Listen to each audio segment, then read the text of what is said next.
Hello everyone, welcome back to research आसान है series. मैं हूं संपूर्णा और ये है part 2 of our 14 part series.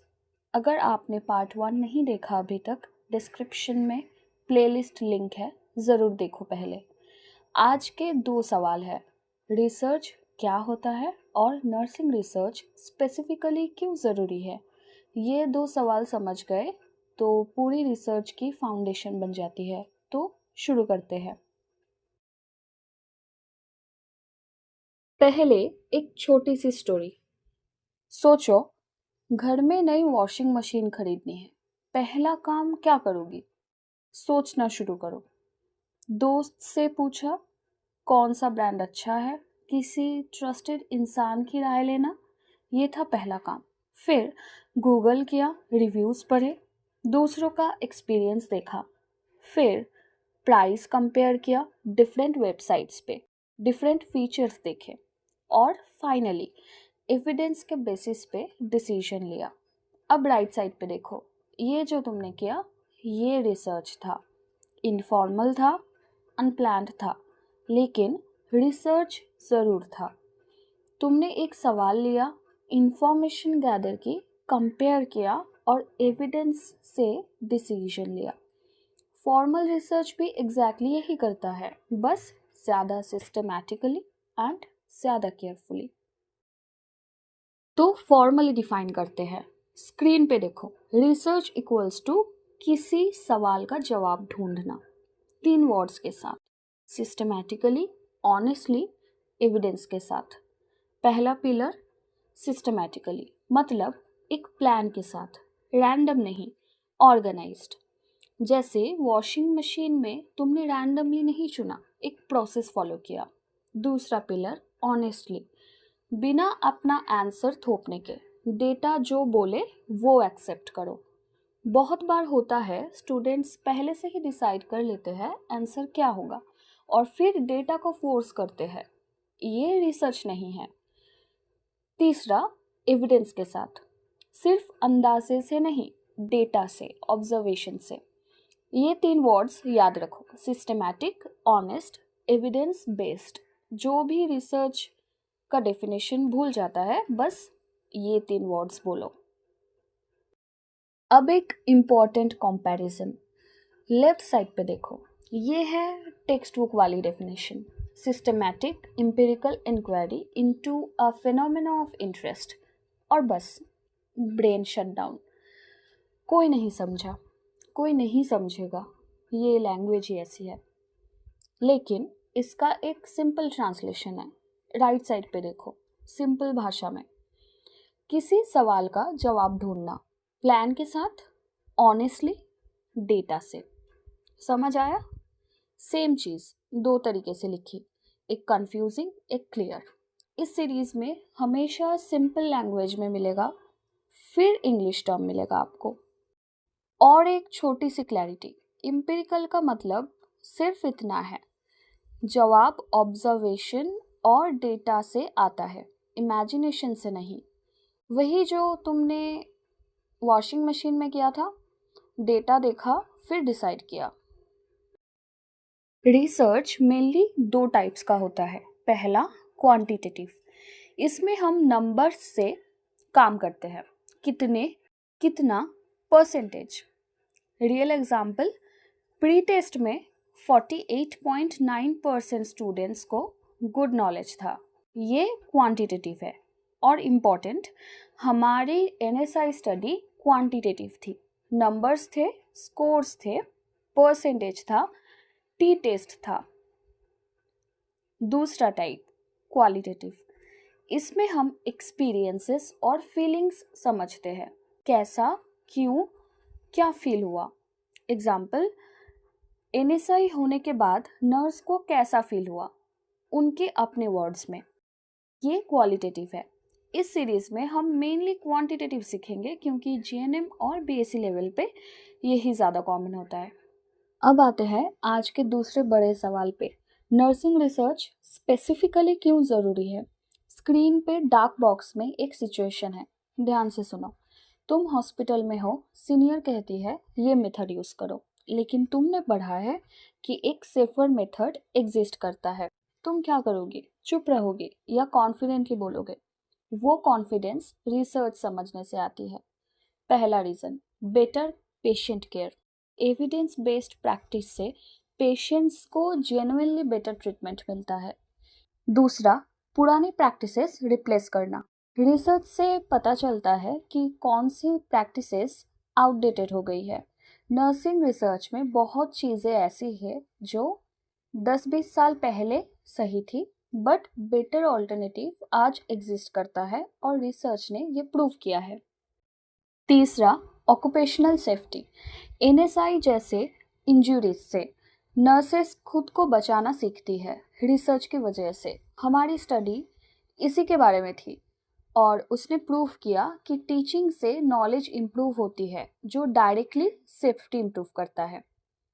चौथा, प्रोफेशन को स्ट्रॉन्ग बनाना। नर्सिंग एक एविडेंस बेस्ड साइंटिफिक प्रोफेशन बनती है, रैंडम नहीं।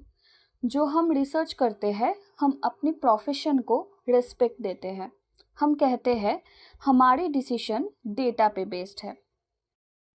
अब ये देखो, लेफ्ट साइड पे हमारी एक्चुअल स्टडी का इंट्रोडक्शन पेज है और ये रियल डॉक्यूमेंट है। स्क्रीन पे वो एक्चुअल टेक्स्ट दिख रहा है। ग्लोबल प्रॉब्लम, पहला पॉइंट। मिनिस्ट्री ऑफ हेल्थ के according 3 million NSI every year world wide. ये एक बहुत बड़ा नंबर है।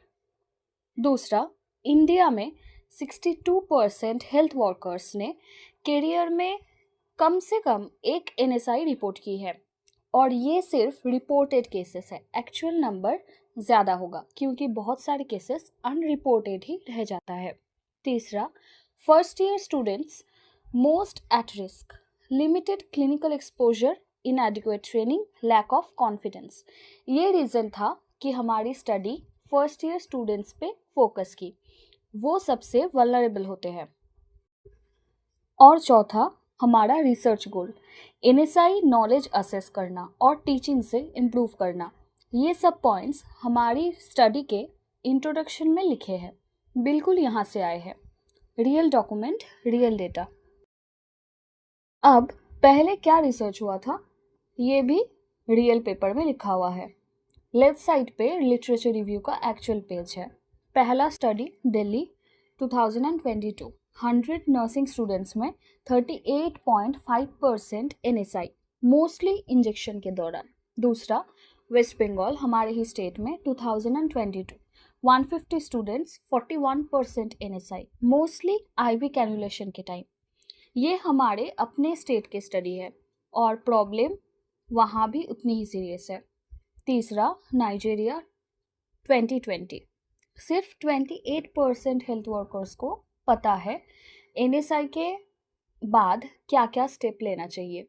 मतलब दुनिया भर में नॉलेज की कमी एक यूनिवर्सल प्रॉब्लम है। और चौथा बॉक्स, हमारे स्टडी का कंट्रीब्यूशन।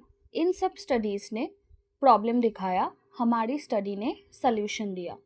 स्ट्रक्चर्ड टीचिंग प्रोग्राम देके फर्स्ट ईयर स्टूडेंट का नॉलेज जेन्युइनली इम्प्रूव किया। यही होता है लिटरेचर रिव्यू का पर्पस। पहले क्या हुआ वो समझो, फिर अपनी स्टडी को, उस गैप को फिल करो। अब एक और तरीके से समझते हैं, कंपैरिजन टेबल से। इनफॉर्मल रिसर्च, वॉशिंग मशीन वाला एग्जाम्पल। फॉर्मल रिसर्च, हमारी एनएसआई स्टडी। पहला रो, क्वेश्चन, वॉशिंग मशीन में कौन सा ब्रांड? एनएसआई स्टडी में स्टूडेंट्स का नॉलेज कितना है? मेथड, वॉशिंग मशीन में गूगल और फ्रेंड्स। एनएसआई स्टडी में स्ट्रक्चर्ड क्वेश्चनेयर और pre test and post test. Data, washing machine में रिव्यूज़ और ओपिनियंस। एनएसआई स्टडी में 45 स्टूडेंट्स के actual knowledge scores. Analysis, washing machine में माइंड में कंपेयर किया। एनएसआई स्टडी में फ्रीक्वेंसी टेबल्स और paired t test. Result, washing machine में डिसीजन लिया। एनएसआई स्टडी में P less than 0.001 significant improvement proven. Same basic idea यही फ़र्क है इनफॉर्मल और फॉर्मल रिसर्च में। अब कुछ कॉमन सवाल जो स्टूडेंट्स अक्सर पूछते हैं। पहला, रिसर्च सिर्फ बड़े हॉस्पिटल के डॉक्टर्स करते हैं? नहीं, जीएनएम और बीएससी स्टूडेंट्स भी करते हैं। तुम्हारा मिनी रिसर्च एक रियल रिसर्च है, छोटा स्केल है लेकिन प्रोसेस बिल्कुल सेम है। दूसरा, रिसर्च और रेगुलर प्रोजेक्ट में क्या फ़र्क है?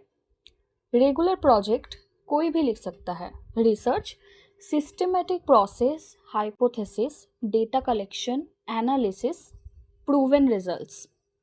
साइंटिफिक है, क्रेडिबल है, कोई भी कॉपी पेस्ट नहीं कर सकता। तीसरा, जेन्युइनली करे तो क्या मार्क्स अच्छे आते हैं? हाँ, और सिर्फ मार्क्स नहीं। इंटरव्यू में अगर आपको कोई पूछे तुमने क्या रिसर्च किया है, तुम कॉन्फिडेंटली आंसर दे पाओगी। ये करियर में रियल फ़र्क करता है। तो आज क्या सीखा एक नज़र में? पहला, रिसर्च कोई एलियन कॉन्सेप्ट नहीं है, हम डेली लाइफ में यूज़ करते हैं, बस ऑर्गेनाइज्ड तरीके से। दूसरा, 3 वर्ड्स याद रखो, सिस्टमैटिक, ऑनेस्ट, एविडेंस बेस्ड। बस ये 3 याद रहे तो रिसर्च का डेफिनेशन हमेशा याद रहेगा। तीसरा, quantitative equals numbers, qualitative equals experiences. हमारी एनएसआई स्टडी क्वांटिटेटिव थी, numbers, scores, percentage, t test सब क्वांटिटेटिव। चौथा, नर्सिंग रिसर्च सिर्फ एग्ज़ाम के लिए नहीं है, ये बेटर नर्स बनने का टूल है और स्क्रीन के नीचे याद रखने का शॉर्टकट। रिसर्च इक्वल्स टू सवाल plus plan plus data plus answer. ये एक लाइन याद रही तो रिसर्च का कॉन्सेप्ट हमेशा क्लियर रहेगा। तो आज के लिए बस इतना ही। रिसर्च कोई एलियन कॉन्सेप्ट नहीं है, ये वही है जो हम डेली के लाइफ में यूज़ करते हैं, बस एक ऑर्गेनाइज्ड वे में। और नर्सिंग रिसर्च सिर्फ एग्ज़ाम के लिए नहीं, ये बेटर नर्स बनने का टूल है। और लास्ट में, really thank you so much, आपने अपना टाइम दिया, ये वीडियो देखा, ये मेरे लिए बहुत कुछ है। ये सीरीज़ आपके लिए बनी है और आप जैसे स्टूडेंट्स की वजह से चलती रहेगी। And on the next video, that is part 3, topic title problem statement, objectives और हाइपोथेसिस, चैप्टर 1 का पूरा स्केलेटन एक एक स्टेप क्लियरली समझाऊंगी। तब तक टेक केयर ऑफ़ योरसेल्फ और रिसर्च से कभी मत डरो।